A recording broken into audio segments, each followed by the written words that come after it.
আসসালামু আলাইকুম রহমতুল্লাহি ওবরকাতুহু। সম্মানিত দর্শক,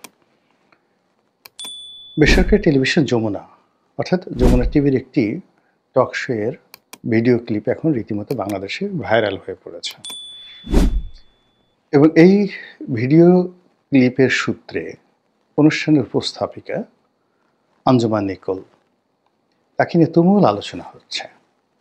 আওয়ামী লীগের যারা সমর্থক, মুক্তিযুদ্ধের যারা সমর্থক, তারা এই বিজয়ের মাসে অর্থাৎ 2025 সনের ডিসেম্বর মাসে এরকম একটি ঘটনা, এরকম একটি ভিডিও ক্লিপ এবং সেই ভিডিও ক্লিপে একজন অনুষ্ঠানের উপস্থাপিকার যে অনবদ্য উপস্থাপন, সাহস, তার যে দক্ষতা এবং প্রত্যুৎপন্নমতিত্ব, এই প্রত্যুৎপন্নমতিত্বের প্রশংসায় সারা দেশ রীতিমতো পঞ্চমুখ।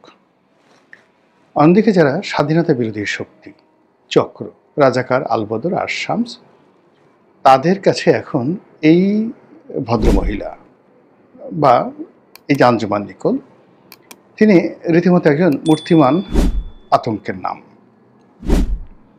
তাকে নিঃসন্দেহে গালাগাল করা হচ্ছে, হুমকি দেওয়া হচ্ছে এবং তাকে চাকরিচ্যুতির জন্যে নানাভাবে সামাজিক মাধ্যমে যে সকল কুলাঙ্গার রয়েছে বা ইনফ্লুয়েন্সার হিসেবে যারা নিজেদেরকে গত 14 মাসে যথেষ্ট প্রভাব বিস্তার করেছে, সে সকল কুলাঙ্গার যারা আছে তারা এই ভদ্রমহিলার জীবনকে তছনছ করে দেওয়ার জন্য নানা রকম নেতিবাচক কথা তারা প্রচার করছে।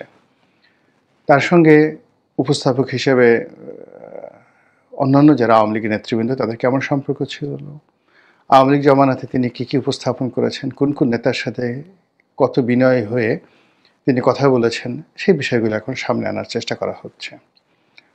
কিন্তু যে বিষয়গুলো তিনি তুলে এনেছেন এই সময়টিতে, বা যে বিষয় তিনি প্রশ্ন করেছেন, যে বিষয় তিনি কণ্ঠ দৃঢ় করেছেন, আঙ্গুল উঁচু করেছেন, সেই বিষয়টা নিয়ে আলোচনা করার মতো, ইন ডিটেলস আলোচনা করার মতো স্বাধীনতা বিরোধী শক্তিদের কোনো সাহস নেই।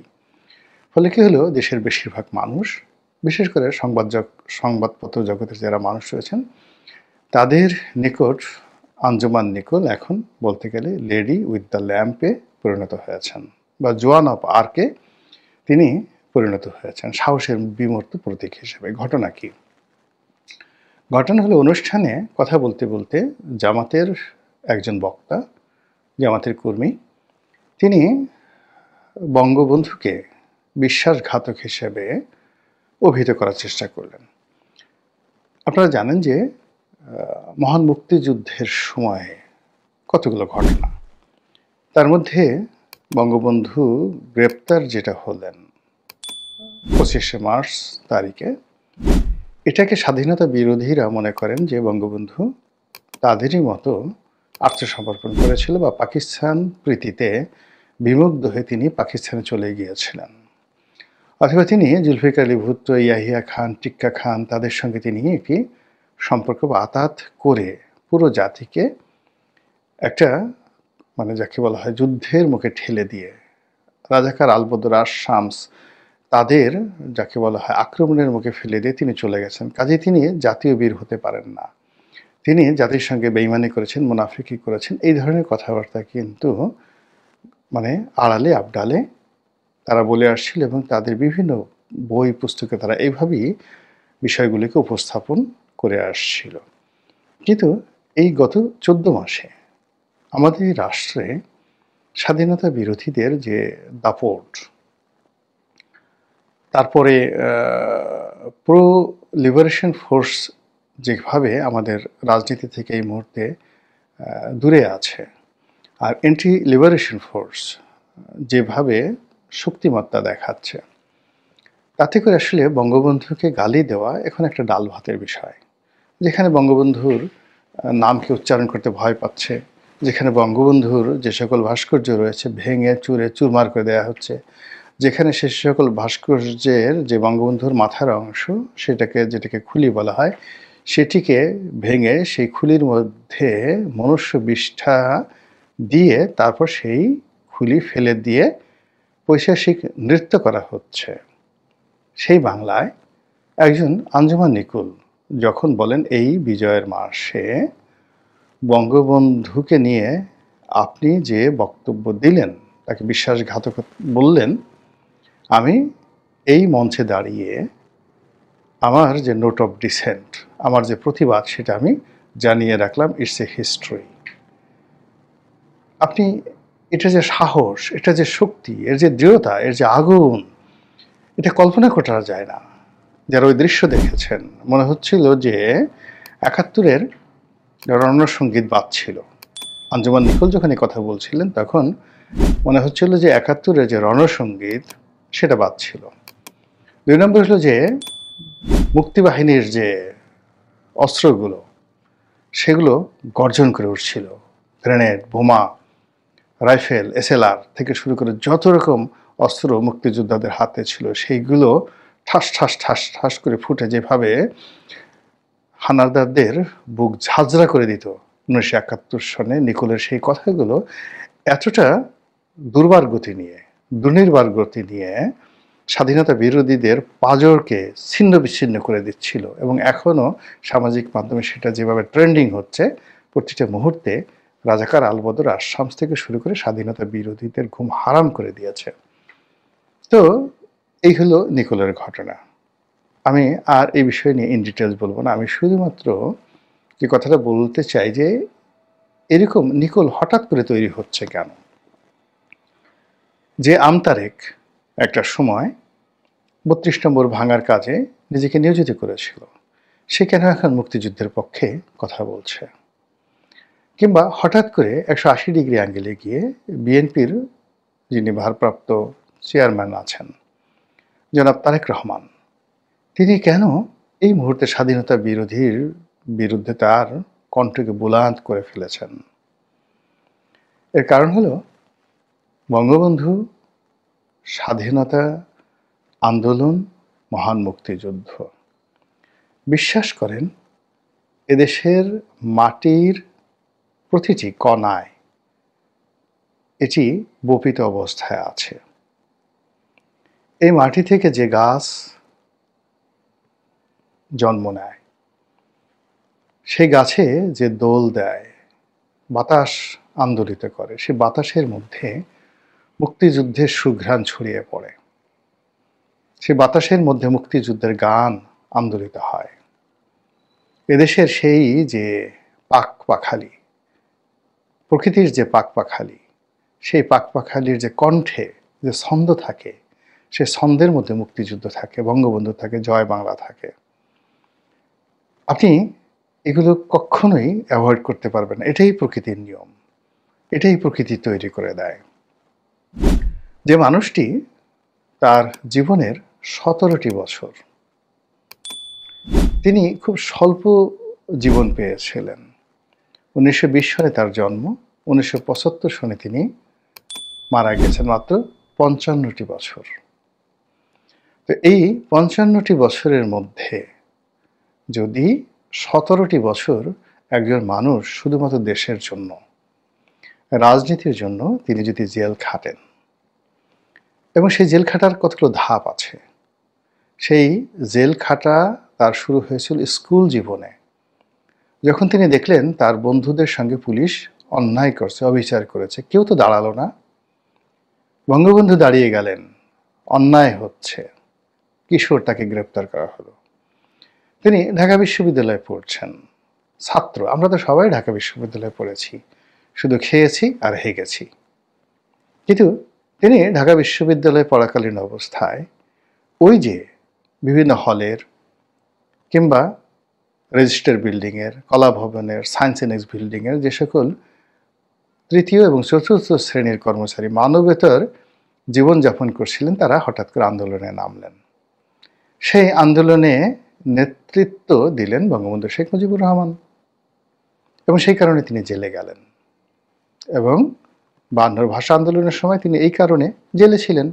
এখন বলেন তো, এই শহরে অনেক লোক বিশ্ববিদ্যালয়ে পড়েছে, কিন্তু বিশ্ববিদ্যালয়ের ছাত্রদের আন্দোলন নিয়ে, রাজনীতি নিয়ে, জাতীয় রাজনীতি নিয়ে, জাতীয় ইস্যু নিয়ে অনেক আন্দোলন করেছেন, কিন্তু আর্তমানবতার সেবায় আন্দোলন করেছেন, মুমূর্ষু রোগীর জন্য আন্দোলন করেছেন, আর তৃতীয় চতুর্থ শ্রেণীর মানুষের জন্য, কর্মচারীর জন্য আন্দোলন করেছেন। এরকম মানুষ যদি বাংলাদেশে খুঁজেন, একজনই পাবেন, বঙ্গবন্ধু শেখ মুজিবুর রহমান।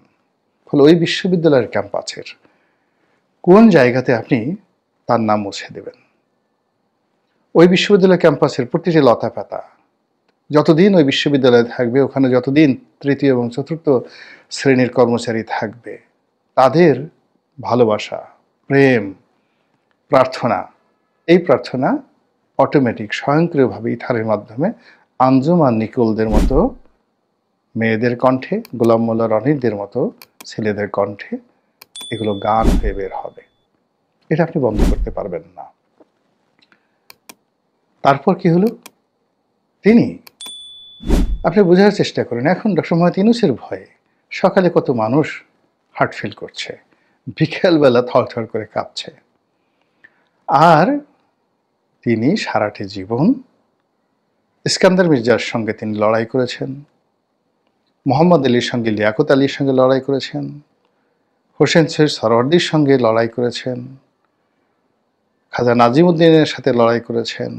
কে না, ইয়াহিয়া খান, টিক্কা খান থেকে শুরু করে কার সঙ্গে বঙ্গবন্ধু লড়াই করেননি? এবং প্রতিবার তিনি জেলে গেছেন, এবং জেলে গিয়ে কখনো তিনি হাউমাউ করে কাঁদেননি। প্রত্যেকবারই তিনি জেলে গিয়ে এক একটা ইতিহাস তৈরি করেছেন, আর সেই ইতিহাস তৈরি করে জেল থেকে বিজয়ীর বেশে বের হয়ে নতুন আরেকটি ইতিহাসের পাদপীঠ তৈরি করেছেন। সেই মানুষ কেন ৭১-এ পালাবেন? কেন আত্মসমর্পণ করবেন? এই কথা যারা বলে, মূলত কাপুরুষ যারা, অপদার্থ যারা, জ্ঞানপাপী যারা, এবং একেবারে যাকে বলা হয় পাপে পাপে যাদের মনোমস্তিষ্ক জর্জরিত হয়ে গেছে, তারা কেবলমাত্র এইরকম একজন বীরকে এই কথা বলতে পারে, সে পালিয়ে গেছে। বোঝার চেষ্টা করুন, এই শহরে তো বহু মানুষকে গ্রেপ্তার করা হয় এখনো পর্যন্ত, বা আমাদের এই সমাজে বহু মানুষকে হত্যা করা হয়। হত্যা করার পর ধরুন একটা পরিবারের যখন কাউকে নির্মমভাবে খুন করা হয়, সেই দৃশ্য দেখে পরিবারের সকল মানুষ মুহূর্তের মধ্যে ভারসাম্য হারিয়ে ফেলে। ৭৫-এর 15ই আগস্ট যখন বঙ্গবন্ধুকে তারা গ্রেপ্তার করতে আসলো, তাদের মূল টার্গেট ছিল বঙ্গবন্ধুকে গ্রেপ্তার মানে হত্যা করা নয়, তারা বঙ্গবন্ধুকে নিয়ে যেতে চাচ্ছিল অক্ষত অবস্থায় ক্যান্টনমেন্টের মধ্যে। That was their master plan. কিন্তু ঠিক সেই সময়টিতে বঙ্গবন্ধু যখন তাদের সামনে দাঁড়ালেন, এটা ইতিহাস, এটা আমার কথা নয়, ইতিহাস। তিনি যখন দাঁড়ালেন তখন তার হাতে পাইপ, তিনি সেই উইনমোর, সেই তামাকের তৈরি যেটি পাইপ, যেটি টানতেন তিনি ঐতিহ্যগতভাবে ওই সময়টাতে, সেটা তিনি হাতে টানছেন। দৃঢ়তার সঙ্গে তিনি সিঁড়ির মধ্যে দাঁড়িয়ে আছেন। তিনি জানেন যে তার স্ত্রীকে হত্যা করা হয়েছে, লাশ, তার ঘর ভর্তি শুধু লাশ। তার শিশুপুত্র রাসেলকে হত্যা করা হয়েছে, তার পুত্রবধূ, তার সন্তানদেরকে হত্যা করা হয়েছে, এবং দোতলায় লাশের গন্ধ এবং রক্তের গন্ধে পুরো দোতলার পরিবেশে একটা পৈশাসিক অবস্থা তৈরি হয়েছে। তার মধ্যে তিনি দাঁড়িয়ে সাহসের সঙ্গে যারা আততায়ী, তাকে হত্যা করার জন্য এসেছিল, হত্যাকারী, তাদের সামনে সিনা উঁচু করে তিনি বললেন, তোমরা কারা, কেন এসেছো? এত বড় সাহস! এই মানুষটি পাকিস্তান আর্মির কাছে আত্মসমর্পণ করবে, এ কথা বিশ্বাস করেন পৃথিবীর কোনো নির্বোধ প্রাণীও বিশ্বাস করবে না। আর এই ধরনের দুষ্ট বুদ্ধি কোনো হায়না, কোনো সজারু, কোনো শেয়াল কিংবা অন্য কোনো নিকৃষ্ট প্রাণী, তাদের মনোমস্তিষ্ক এই ধরনের নেতিবাচক কোনো কথা আসবে না। আমরা মানুষ এত খারাপ, এতটা অকৃতজ্ঞ, এই অকৃতজ্ঞতার কারণে স্বয়ং আল্লাহ বলেছেন যে ওরা পশুর চেয়েও খারাপ। তো সেই মানুষ আমরা, যারা আমাদের প্রতি আল্লাহর যে নিয়ামতগুলো রয়েছে, সেই নিয়ামতের শুকরগুজার আমরা কোনো কালই করতে পারিনি। ফলে এই দেশের জন্য যে সকল ভালো মানুষ ছিলেন, আমরা সবাইকে অপমান করেছি, সবাইকে হারিয়েছি, এবং নিজেরা এতিম হয়ে পড়েছি। আর এর প্রেক্ষিতে এই সময়টিতে গত 14 মাসে বঙ্গবন্ধুকে নিয়ে যে সকল নিষ্ঠুর প্রচারণা চলছে, যে সকল তাণ্ডব চলছে মুক্তিযুদ্ধকে নিয়ে, ইতিহাস বিকৃতির যে হোলি খেলা শুরু হয়েছে, এই হোলি খেলার মধ্যে হুটহাট করে সেই নুরুল দিনের সারা জীবনের মতো কণ্ঠ ভেসে আসছে জাগোবাহে কণ্ঠে সবাই, যে নিকোল এই সময় যে কথা বললেন তার মুখ দিয়ে এই কথা আসার কথা নয়, কিন্তু এসে গেছে। নিকোল নিজেও জানে না সেই কথা কিভাবে বলল আর কেন বলল। কাজেই আগামীতেও দেখবেন যে এরকম আর অনেকের কণ্ঠ দিয়ে হঠাৎ করে এইভাবে আগুন বের হয়ে গেছে, যে আগুনে সকল চক্রান্ত জ্বলে পড়ে ছারখার হয়ে যাবে। মহান আল্লাহ আমাদের সবাইকে হেদায়েত দান করুন এবং হেফাজত করুন। আসসালামু আলাইকুম ওয়া রাহমাতুল্লাহি ওয়া বারাকাতুহু।